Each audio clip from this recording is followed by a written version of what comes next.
Welcome everybody to our first ever Be Salty podcast. This is really an exciting journey for Claire and I. This has been something that we wanted to do for a really long time. Probably like 5 years. Definitely. Yeah. And we may not have all the infrastructure fully set up yet. If you could see the situation we're working with. The behind the scenes.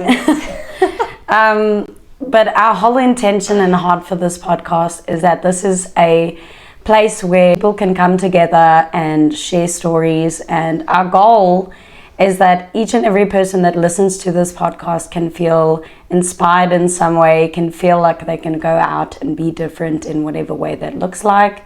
And we don't want to be too serious about things. We always want to come at it from an authentic point of view. And so we're really excited to start with our first ever episode. So excited. Yeah, we are. Upon discussing what we're going to do for the first episode, we decided that the best thing would be to introduce ourselves. Yep. And so here we are today introducing ourselves. We're going to share our testimony, more of who we are as people. And both Claire and I feel, I'm sure you can agree, that there are parts in each of our testimonies that can speak to people in different ways. Yeah, and what people have gone through or are going through. And it's just, I think, a way for people to relate or to understand maybe what they are going through or what someone else is going through. Exactly. I think a testimony in itself is a powerful thing. And a lot of us can feel a lot of shame surrounding our testimony. And the truth is that your story is a story that can empower and impact people if you let it. You can allow it to bring you shame, or you can step out in faith and tell your story. And that's kind of what we wanted to do today. Exactly.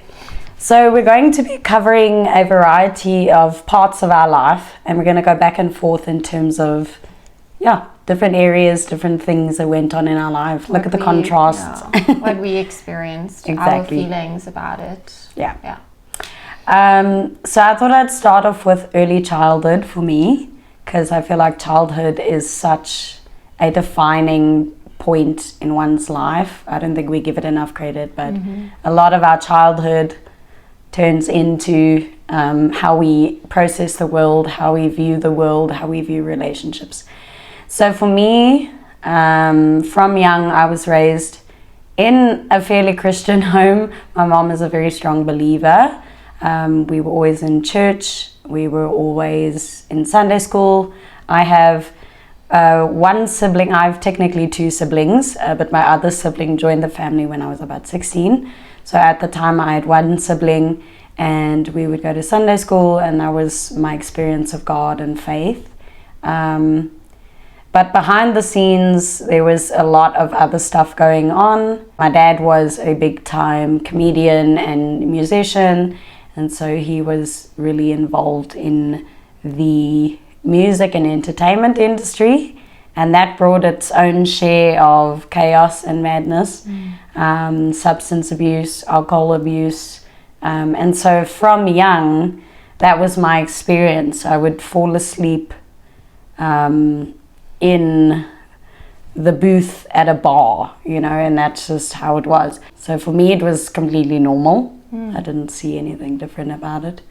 But other than that, I was pretty happy. Life was good. The way that children have resilience and the way that they view the world is quite beautiful. So I would say that's how I approach things. What about you?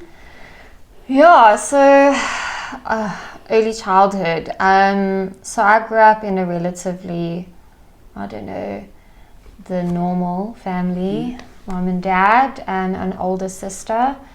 I think my normal was my mom pretty much doing everything, my mom showing up for everything. I definitely felt like my dad wasn't as present as he could be growing up. He was really financially supportive. He really did everything he could to get us what we needed to live in a really great house, to take us on really amazing holidays, which was really wonderful, and they were really good experiences because he worked really hard and he was able to support us financially. So that was, I'd never felt like we were ever stressed about money, or we were ever stressed about being financially stable. Went to really good schools. So he definitely did show up in terms of supporting us financially. But I think in terms of showing up physically and showing up emotionally, that didn't really feel like, that didn't happen for me. It felt like he wasn't there, and I definitely craved his presence and craved his attention as a child. And that meant many different things in how I responded to that. It meant I felt like I needed to get his attention in sport, to get his attention in acting out. I would say I wasn't a particularly easy child. We're going to cue some childhood photos for you, / teenage photos. I was very much attention seeking in all that I could. I think I was quite outgoing as a child, but I also know there was a lot of hurt behind that, in wanting to gain my dad's attention and gain his love through things that I felt like I needed to do for him. Overcompensate.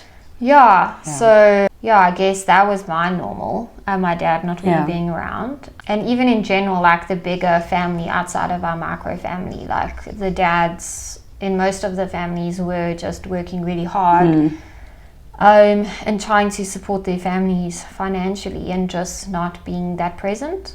So I think for him it was normal. So it wasn't even an unusual thing, just being in general, like for the Lawrence family. So that's again played out differently when I got older. And we'll definitely get more into that. It's interesting to see, like, as we go along the line, when you're young you don't fully understand how these things are going to impact the way you view the world, but they really do. And I think we're going to get into that later. But now I thought we would dive into kind of what our faith journey has looked like along the way. So I'll start. So for me, like I said, born in a Christian home, going to Sunday school, that was the norm. Jesus loves me, this I know. And I was very happy about that. I was always the Christian friend in the group.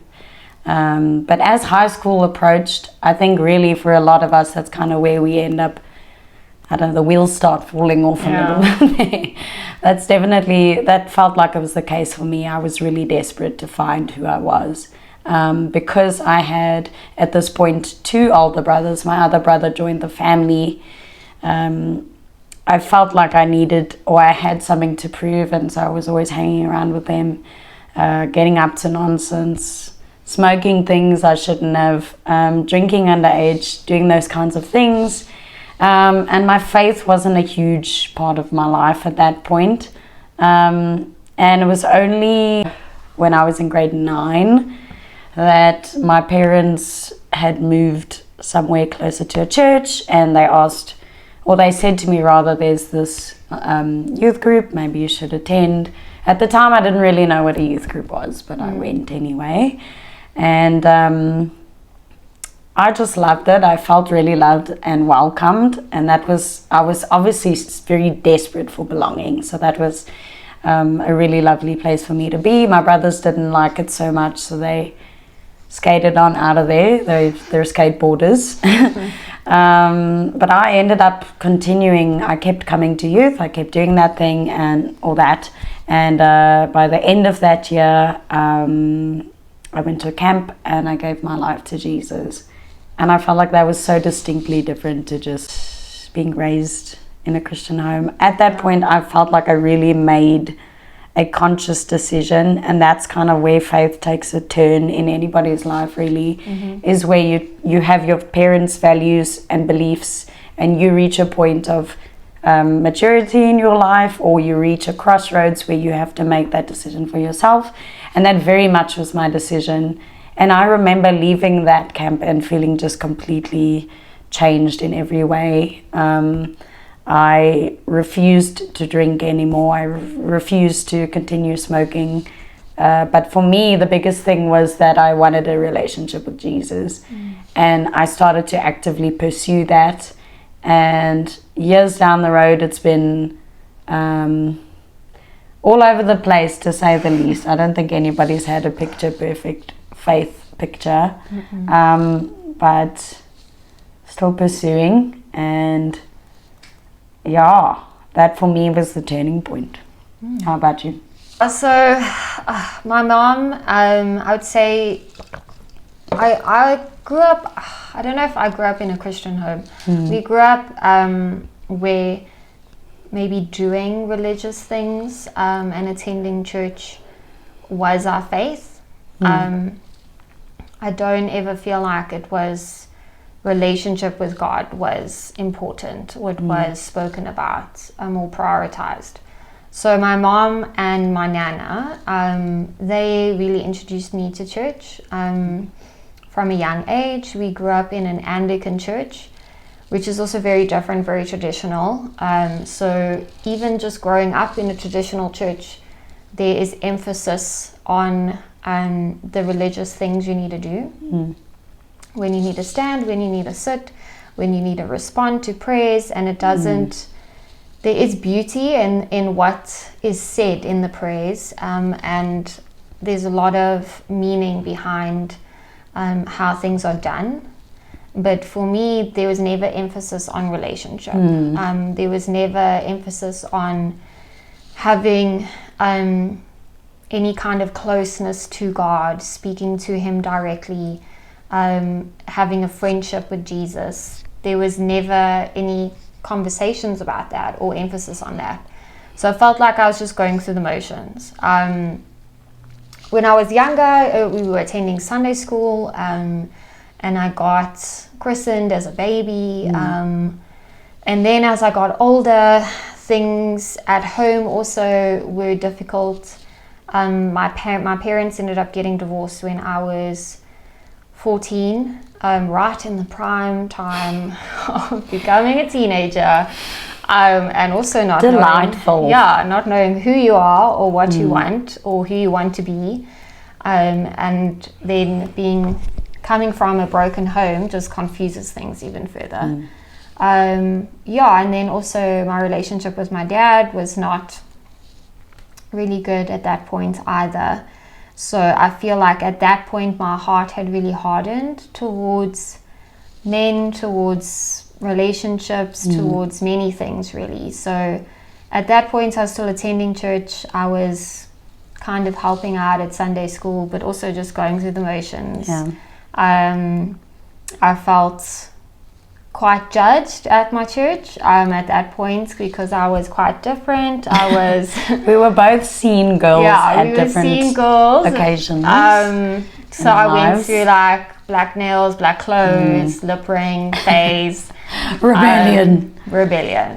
Trying to just get attention again.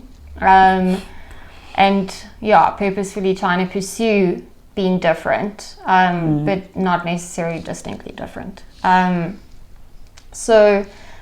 felt like the church I was in didn't really feel like a home. I didn't necessarily feel welcomed, and I think I liked pushing boundaries even there. So like there were things that I could have done differently, but I also was trying to... It's part of growing up, isn't it? Yeah, and I think I was trying to make church more approachable for youth. So like I was part of bringing in a youth band. I was a drummer, so I was like a drummer in the band.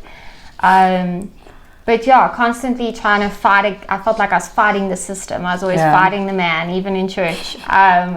Stick it to the man. So by the time I was about 17, my heart was very hardened, even towards church, towards people in church, the normal Christians that felt very judgmental to me, and I didn't really want to be a part of it. And then I got invited to a church camp, which I initially felt was like a cult. Church camps. I love how different our views were. Yeah, like I was like, what is this? No one talks about what happens there. They just call it happening. Like, what is this? And I felt very scary, and I wasn't really sure I wanted to do it. But my mom really asked me to go and pleaded with me. And yeah, at this point in my life, my dad was getting remarried. So things were also delightful. Yeah, things were kind of also a bit chaotic, and I was trying to find some kind of stability. And I was like, okay, well, let me give this a shot, whatever this is. So I went, and I think here was the first time I felt the tangible presence of God, and I felt His love.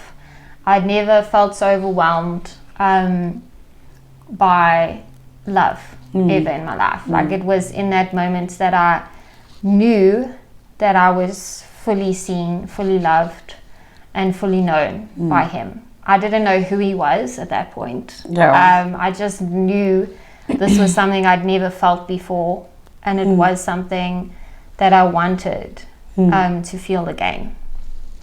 I think the problem with church camps is and the culture is, it's very much an experience. And I think outside of that, there's not much support beyond the experience. So you engage with God, you experience Him, and then when you leave, your life doesn't look like that camp outside of it. Your life is chaotic. And it's completely like spiritual high. It is. You like here, you experience this amazing thing, and then you come back down to the bottom and you want to pursue that feeling again, but you don't know.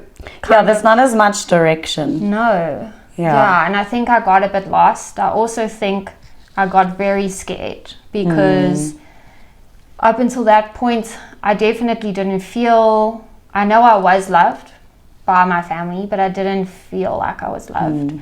And that was the first time where I felt loved, fully loved, and that scared me. Because when you feel like that, you are vulnerable and you are showing all of yourself, and it's scary to do that.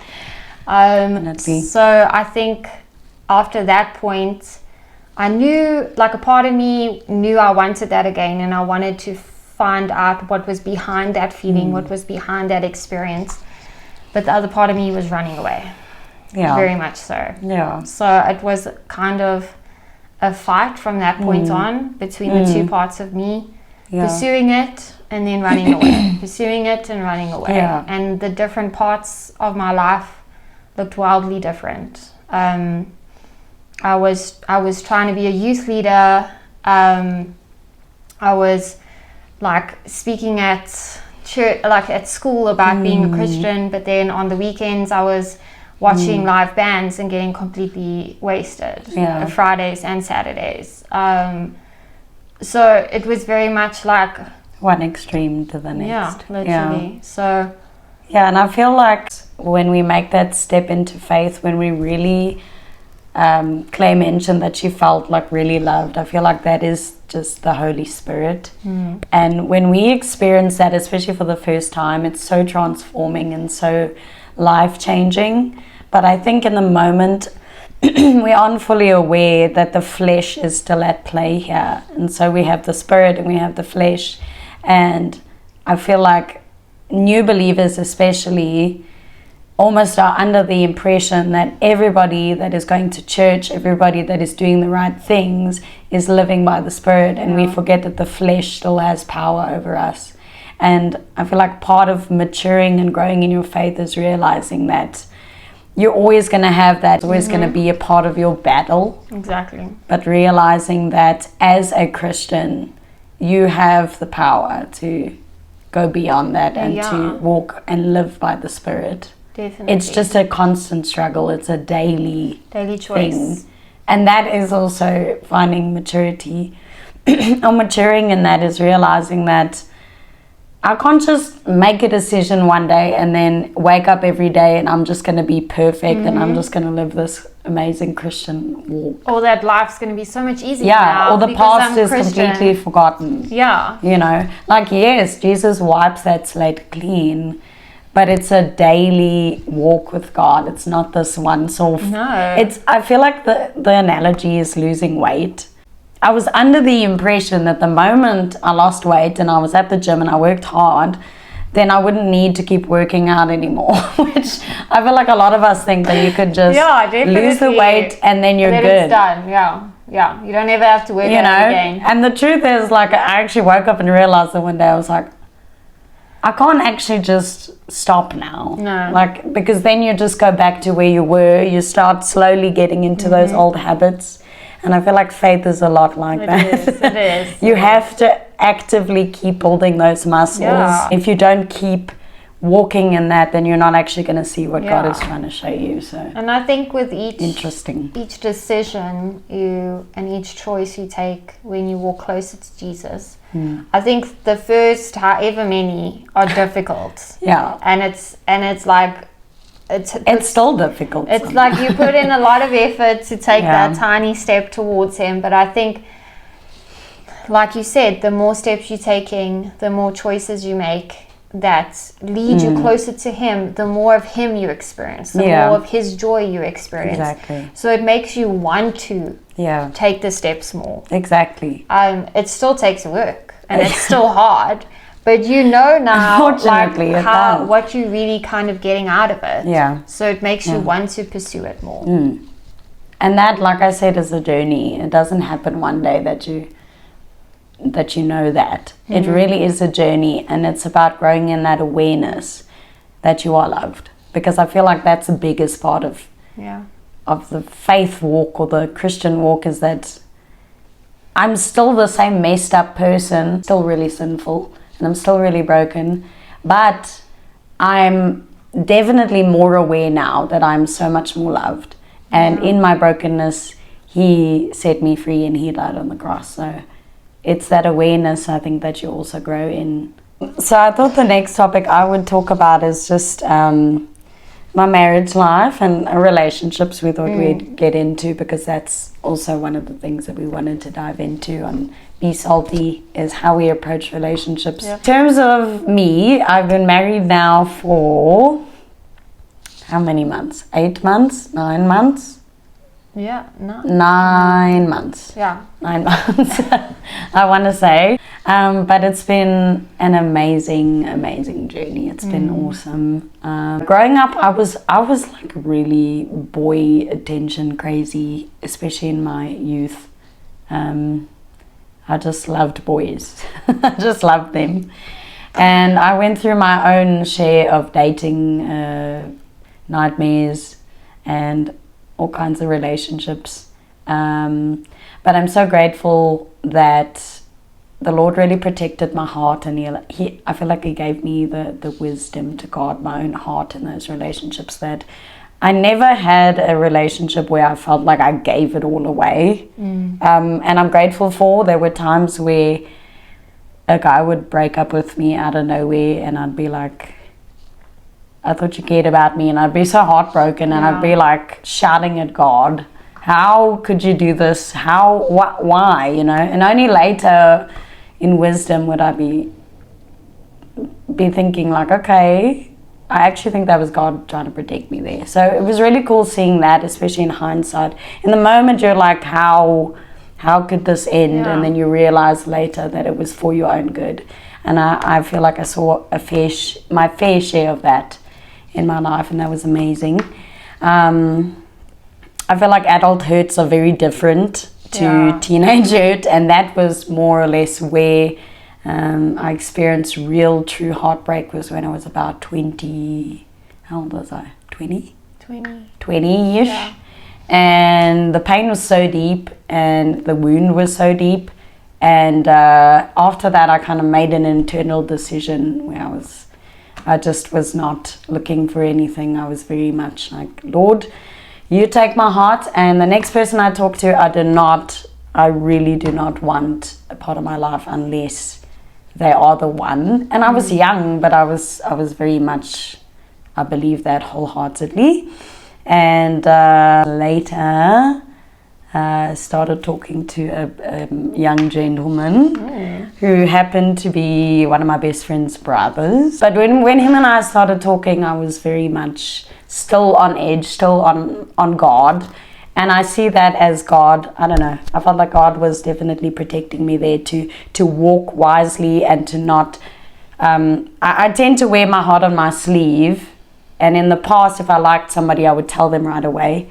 And with Brad, it was very different because I was a lot more careful and intentional. And I literally did not introduce him to my parents until I felt for sure this is somebody that I can see myself marrying, which sounds extreme. But again, this is what Be Salty is about. So we would hang out, but we didn't hold hands. I was adamantly like, don't hold my hand. I didn't tell him that, but and I'm so grateful. He never ever pushed, he never rushed things. And and then eventually one day he told me he liked me, and that's kind of where it went from there. But it was just so awesome to see coming out of so much heartbreak, wondering if I'd ever really encounter what love looked like, and then really experiencing what God had in store for me and like the contrast. And I still had to work through a lot of insecurities. It's not like they just disappeared. Again, life is hard work, so they would come up. But Brad was also just such a... He just accepted me for me, which I found to be quite beautiful. So I've been married and it's been amazing. And it is a lot of work as well, but it's so worth it. And it's so, when you see God's design for it. Also, him and I waited until marriage, I thought I'd mention that. So for us, it's such a beautiful picture of intimacy and God's design for marriage. And I'm not saying if you don't wait that you are a heathen and you're worthless. Definitely not. Everybody has stories and redemption stories, and it's amazing when you make that choice. You can make that choice again, even if you've made mistakes in the past. But I can speak from experience, from our personal testimony, that waiting until that day that we set our vows to just be fully, without divulging too many saucy experience each other. Fully experience. Just to be fully intimate was really beautiful and really special. And in that moment, there was zero insecurity or zero fear. And if that can be an encouragement to anybody, like, it is so worth it if you are waiting. If you feel like people are making fun of you, or you seem lame, or people are not interested in you because of that, I just want you to be encouraged that it is a beautiful thing and God really honors it. And even if you've made mistakes, you can still make that choice again. So I think that's really beautiful. And that's more or less where I'm at the moment. How about you? I think my story is a little different, which is great to have different stories Dynamics. and experiences. Like I said, what happened with my dad, I definitely hardened my heart towards men and relationships. I think me and my sister went opposite ways after our parents' divorce. I took a vow to not pursue relationships with men, to not allow myself to be vulnerable with a man, because then I thought that would mean he would hurt me, and I refused for any man to hurt me. Wasn't a good vow, but it's what I did in the moment, because I was hurt and I didn't know how to deal with that hurt, and that's how I responded. So that meant in high school I was not interested in boys. Unlike you, I did not like boys. I ran from them. I watched all my friends date around me. There were moments where there were possible guys, but I would never get close enough for it to result in a relationship. I kissed many boys, but I only kissed them because I was like, well, I have the power play here. All I'm The gonna do, OG player. all I'm gonna do is kiss you, and that's that. And yeah, so I mean, that was then again my wildly different worlds that I was living in. I would go to clubs and go to watch live bands and kiss random boys. Didn't know their names. And that was it. I didn't want anything else from them. I just wanted to kiss them. And that went on for a very long time. And then I got to the point in my life, also in this vow, I vowed that I'd never get married. Because I didn't want to experience the same marriage my mom did. I think their marriage definitely, watching their marriage, felt like it distorted my view on what love and what marriage looked like. I never really felt like I saw any kind of love between the two of them. And I thought, if that's what marriage is like, I don't want that. I didn't want a relationship because I didn't want to get married. So God worked on me for a very long time. Constantly ran after me, pursued my heart wholeheartedly. I was not interested, kept running, and so did he. He kept running after me. And I eventually gave in. I surrendered to him. At some point you have to. You have to. I got tired. It's tiring running from God for so long. It is. And running from what he wants for you. So I think I kind of got to the point in my life where God really spoke to me about these hurts that I'd experienced. And that didn't relate to the truth. That was my experience. But that doesn't necessarily have to be my truth. That doesn't Experiences don't always equal truth. No, yeah. In fact, they almost never equal Exactly, truth. yeah. And I think he just spoke directly into my view of men, the distorted view I had of men. I would still call myself a feminist, but I was definitely, I would say I was leaning towards New Age feminism at a point, and I was anti-men. I told them any chance I got, I would tell men how disgusting they were and how horrible they were, even if it wasn't the truth. Once again, trying to hurt that which hurt me. God spoke into that, showed me what marriage could look like, showed me what love could look like, and slowly but surely started softening my heart. In general, I think I became softer, I became more gentle and more approachable, and also then considered dating. I would say I've had 2 serious relationships. I'm 30 now, so that's quite rare for a 30-year-old to only have 2 serious relationships. That's my story, that's my journey. I learned a lot in both. I also learned how not to love someone, how not to date well. I think there was also, I met my first serious boyfriend in the church I'm currently in now, where I felt like I was fully committed to living my life according to God's will, and all of my life then looked like that. I didn't have controversy, I didn't have wildly different lives. I was living one life. It was authentic and it was messy, but it was always pursuing him. Pursuing God. Still messy. Haven't figured that out. I felt like that relationship, there was a lot of external pressure on our relationship. He was very kind of well known in our church,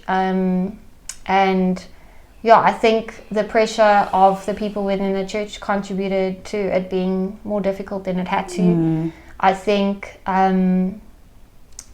I don't think there's enough guidance. There's enough people that come alongside couples that are dating. Because dating is confusing, it's messy, it's, you're trying to figure out how to love someone, how to be with someone, while keeping boundaries, while pursuing Jesus. Especially if the end goal is marriage. Exactly. It can be such a difficult thing. Definitely. So it's such an adult decision, but then you're so young. You're young, you don't know what to do. and you're dealing with all of these. And for someone who had never been in a serious relationship up till that point, I had no idea what I was doing. No idea.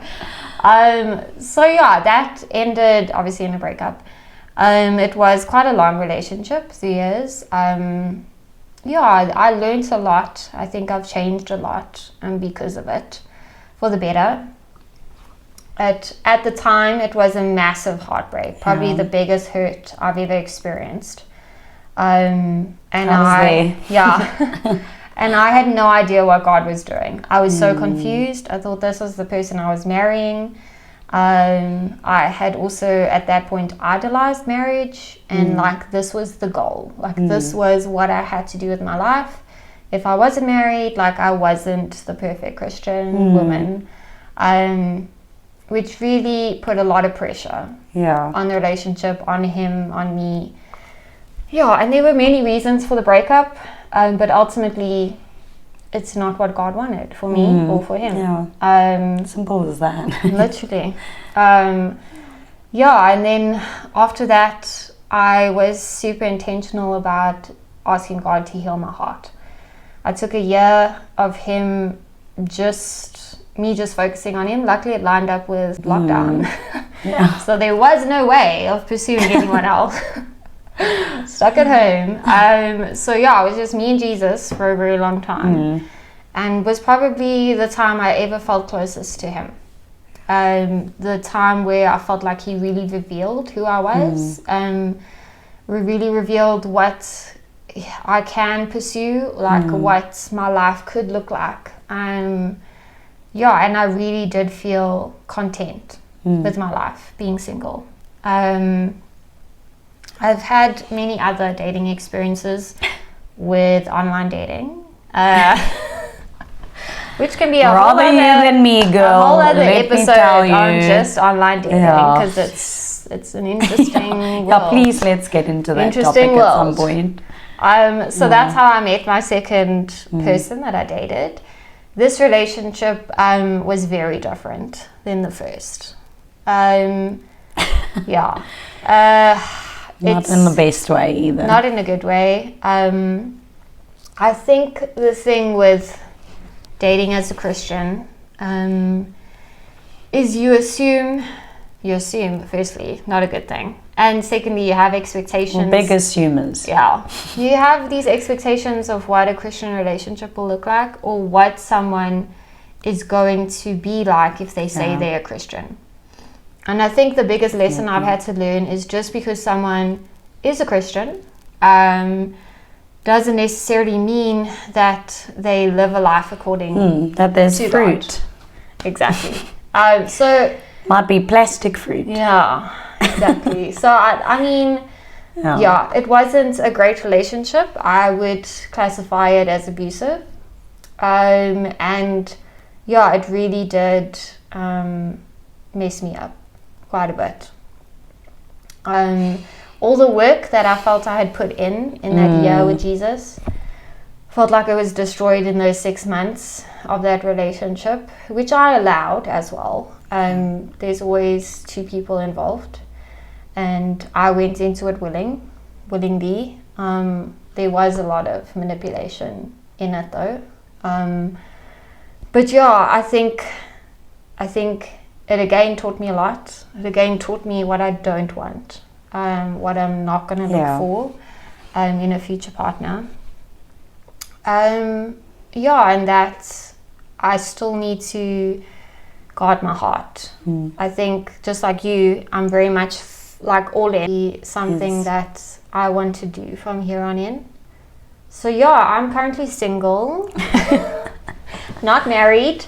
But definitely am hopeful for possibly being married one day, but also know that marriage isn't the goal. I think it's a wonderful blessing that God gives you, and a wonderful gift that God gives you, but I know that it's not the ultimate goal. Definitely. And that if God decides to give me a husband one day, I'll be very, very thankful. But if he doesn't, I will be okay. Yeah. Because ultimately I want to pursue God and his heart, and what he has in store for me. And if marriage is not in line with his will, then that's okay. It's a hard truth to face if that's the case. And I do have a desire for marriage. I have a desire to be a wife and to have children. And I know that I love and worship a good God who does grant the desires of your heart if they're in line with his will. So right now I'm possibly exploring getting out into the dating world again. Scary. Very scary. But I also think my view on dating is a little different than it used to be. I was very, very serious about dating, which isn't necessarily a bad thing, but it put way too much pressure on me, on him, on the dates. Like first date, if he doesn't tick all the boxes, if I don't see him marrying, so no. If I don't see myself marrying him in one date, it's done, which is very unfair. So I think going forward, dating for me going to be a chance to meet new people, a chance to do fun, cool, exciting things, to learn about myself, to learn about God, to learn about people. And it's also there I'm also allowed to have fun, in it. So that's where I'm at.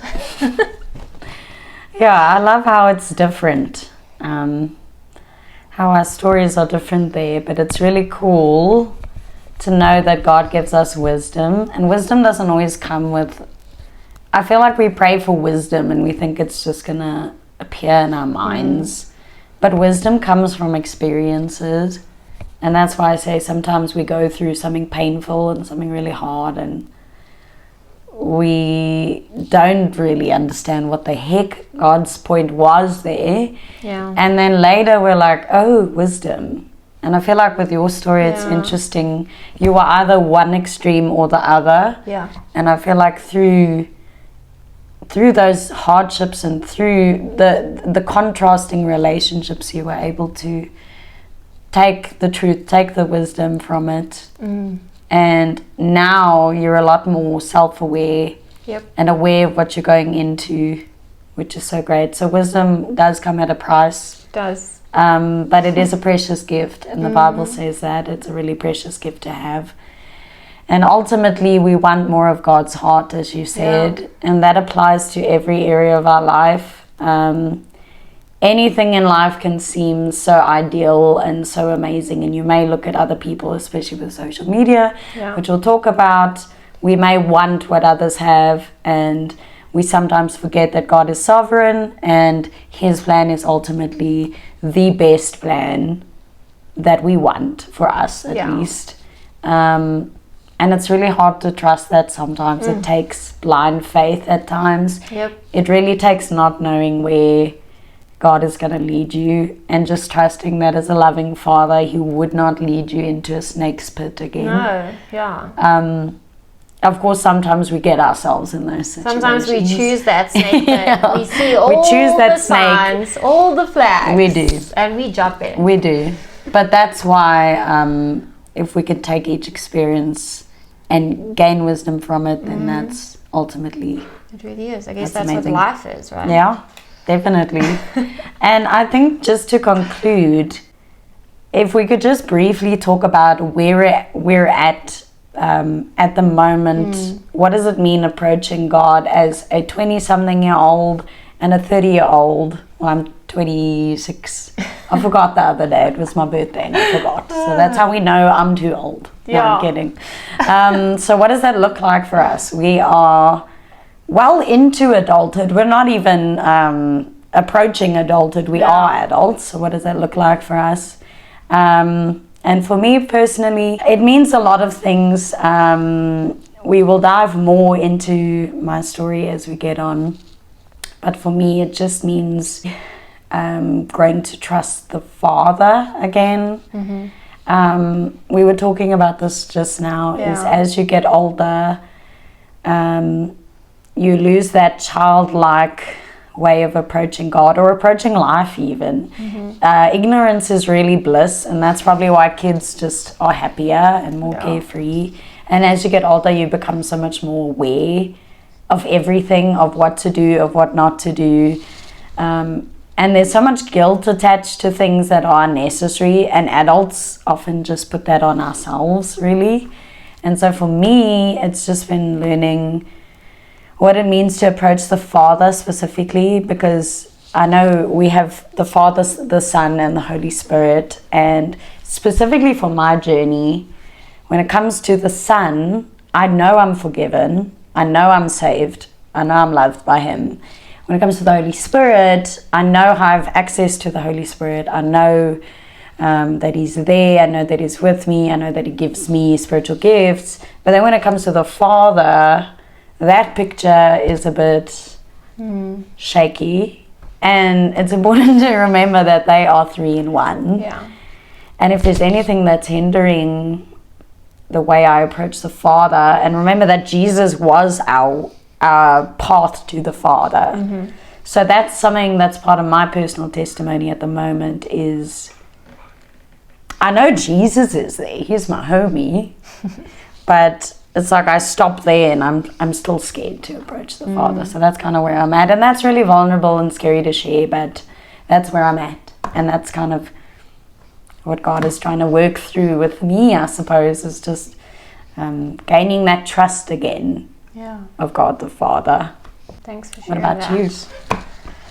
Oh, okay. So I think I've kind of been on a journey of, because for a long time I placed my identity in who I was with, so my relationship status, as well as figuring out what I'm doing with my life as a career. My career story is all over the place and is still currently a bit messy. As we speak. Oh, yeah, literally. So the point of this podcast, life is a mess. Life is a mess. We're still standing in the tornado. We are. Yeah, so I think I placed my identity in a lot of different things. And it kind of changes season to season, where I'm at, how old I am, what I'm experiencing in my life. For a long time, it's been relationship and career. So I think for me at the moment, it's really trusting His faithfulness. No matter what my life looks like career-wise, no matter what my life looks like relationship-wise, financially, where I'm at with my family. It's really, really trusting that He has got me wherever I'm at, that He is with me in all of it. So whatever I'm experiencing now, whatever I'm going to experience now, I know that He's gone before me, and I know He's in it with me. That's beautiful. So it's really, really trusting that He is good, that He's there. And when it does turn chaotic, because life is, it does, plot twist, that I will be okay. Not because of what has happened or what hasn't happened, but because He's with me. So it's hard. It's not easy, no.